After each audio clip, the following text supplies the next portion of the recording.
right, let's jump right in. When we hear government shutdown, what comes to mind? Probably images of politicians arguing in Washington, D.C., right? But the real story, the one with massive real-world financial consequences, that one unfolds way outside the Beltway, right in the heart of the U.S. economy. Just take a look at this number, 33 million. That is how many small businesses we have in the United States. And let's be clear, these aren't just a small part of the economy, they are the economy. They're the engine, creating a staggering 2/3 of all new jobs. We're talking about the lifeblood of our communities. So that leads to the big question, right? What in the world happens to all of them when the federal government, this huge economic player, just stops working? Because believe me, this isn't just political drama.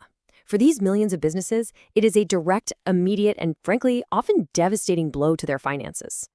So in this explainer, we're going to break it all down. We'll start with the shutdown's unseen victims and the direct financial shock. Then we'll look at the economic ripple effect that spreads out from there. But we're not just going to leave you with the problem. We'll pivot to a real, actionable survival guide and then talk about how to build a more resilient business for the long haul. So you'll get the full picture, the impact, and the playbook. All right, Section 1, the shutdown's unseen victims. This is all about looking past the political theater and seeing what this really is. And here's the crazy thing. It's a total paradox. On one hand, you've got this incredibly powerful sector that drives almost all of our job growth. But on the other hand, it's also uniquely fragile. I mean, these businesses often operate on really thin margins. They depend on steady cash flow. So when political paralysis hits, they are just so vulnerable to the whole system grinding to a halt. Okay, let's move on to the next piece of this, the direct financial shock. We're talking about what happens when the money just stops instantly. Now, I want you to just let this number sink in. 90%. During the big shutdown in 2018-2019, a whopping 90% of invoices from federal contractors, they just went unpaid. Think about that. Money that businesses were counting on to make payroll, to pay their own bills, poof, it turned into financial deadweight literally overnight. And if you want to understand the scale of this credit freeze, look at this, $2 billion. Because the Small Business Administration, the SBA, had to stop processing its main loan programs, an estimated $2 billion in small business financing was frozen every single week. That's like a massive pipeline of capital just getting shut off at the source. So the key thing to get here is that this wasn't just some temporary pause. It wasn't an inconvenience. As the source material puts it, this freeze was actively crippling expansion plans nationwide.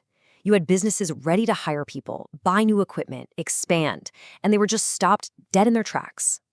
And the damage just keeps piling on, well beyond payments and loans. You get federal agencies issuing stop work orders, which halts revenue completely, big-time procurement at places like the Department of Defense and NASA, frozen. And it gets really specific too. A craft brewery can't sell a new beer because the TTB, that's the federal office that gives out alcohol permits, is closed. It is no joke, a complete operational paralysis across so many different sectors. Now, here's where things get really interesting and, frankly, a lot more complicated. The damage doesn't just stop with businesses that have federal contracts. The really wild part is how this direct shock creates these ripple effects, these waves that end up harming businesses that have no direct government ties at all. Yeah, this huge secondary impact actually has a name. They call it the furlough effect. And it all starts with a pretty simple and pretty brutal reality. When hundreds of thousands of federal employees suddenly stop getting paid, guess what? They stop spending money. And that loss of spending power absolutely hammers Main Street. And how many people are we talking about? 800,000. That's how many federal workers missed 2 full paychecks during that 35-day shutdown. That is 800,000 families suddenly having to cut back on, well, everything. Groceries, going out to eat, getting the car fixed. Billions of dollars just vanished from local economies. And this chart right here, it shows you the immediate result. You see these small businesses, restaurants, coffee shops, local stores, the ones located near big federal office buildings, their revenue got cut in half. And it wasn't just them. Businesses that rely on tourism from, say, national parks, same story. These are companies whose only link to the government is that federal employees are their customers. And from there, this cloud of uncertainty just spreads and infects the entire financial system. Banks get nervous, right? They start hesitating on new loans. The SEC can't process the paperwork for companies trying to raise capital. And all that critical economic data that businesses depend on to make smart decisions, stuff from the Bureau of Labor Statistics or the Census Bureau, it just stops coming. So now everyone, even healthy businesses, is forced to make huge decisions while basically flying blind. Okay, so we have clearly laid out the problem. It is deep, it's multi-layered, and it's severe. So now let's pivot to the solution, because this isn't about just hoping for the best. This is about having a real, actionable playbook for financial triage, for survival. All right, first things first. You have to stabilize your cash flow with what's called a 90-day survival budget. And you have to be ruthless here. Sort every single expense you have into one of 3 buckets: mission critical, negotiable, or can be eliminated. Then you get on the phone. Don't wait for them to call you. Proactively call your lenders, your landlord, everyone, and start negotiating for some temporary relief.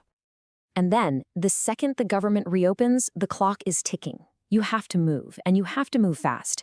Get a written resumption order from your contracting officer before you even think about restarting work. Immediately get those stalled SBA loan applications right back in the queue. And this is so important. Meticulously document every single cost the shutdown caused you. That paperwork could be absolutely vital down the road. But look, immediate survival, that's just step 1. The real lesson here is about building a fortress. It's about creating a business model that is actually designed to withstand this kind of political instability in the future. It's about building a long-term shield against risks that are completely out of your control. And you know what the single most effective strategy is? Diversification. It's not rocket science. This chart kind of lays out the goal. If you're a federal contractor, you should be actively working to cap that revenue at, let's say, 60 or 70% of your total income. Go out and aggressively pursue contracts with state and local governments or with the private sector. The goal is to never, ever again be completely dependent on one single unpredictable client. This also means you've got to have a new kind of financial discipline. It means building a very specific shutdown-proof emergency fund. And this is key. This is not your typical rainy day fund for a recession. No, this is for a non-economic disruption. It should be 3 to 6 months of your core operating expenses, and it is strictly reserved to do one thing and one thing only: keep the lights on and your key people paid when the revenue suddenly vanishes for political reasons. And finally, the real long-term solution. That's going to require a collective voice. Business owners can actually advocate for systemic change, for a principle you might call walling off critical economic functions. This means pushing for laws that make sure things like SBA loan processing and contractor payments are deemed essential and are totally shielded from these political budget fights.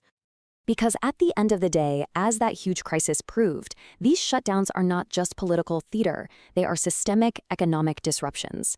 And as this quote makes crystal clear, it's the small business community, the very engine of our economy, that's forced to carry a disproportionate amount of that burden. So all of this really leaves us with a fundamental question. And it's not just for business owners, it's for all of us. When you consider their absolutely vital role in creating jobs and prosperity, shouldn't our economic engine be better insulated from the, let's face it, inevitable conflicts of our political process? That's a question really worth thinking about.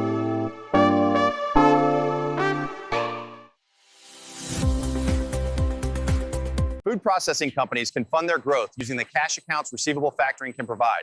Contact Chris at Versant Funding to learn if your client is a factoring fit. Factoring can meet the cash needs of staffing companies looking to expand. Contact Chris at Versant Funding to learn if your staffing client is a factoring fit.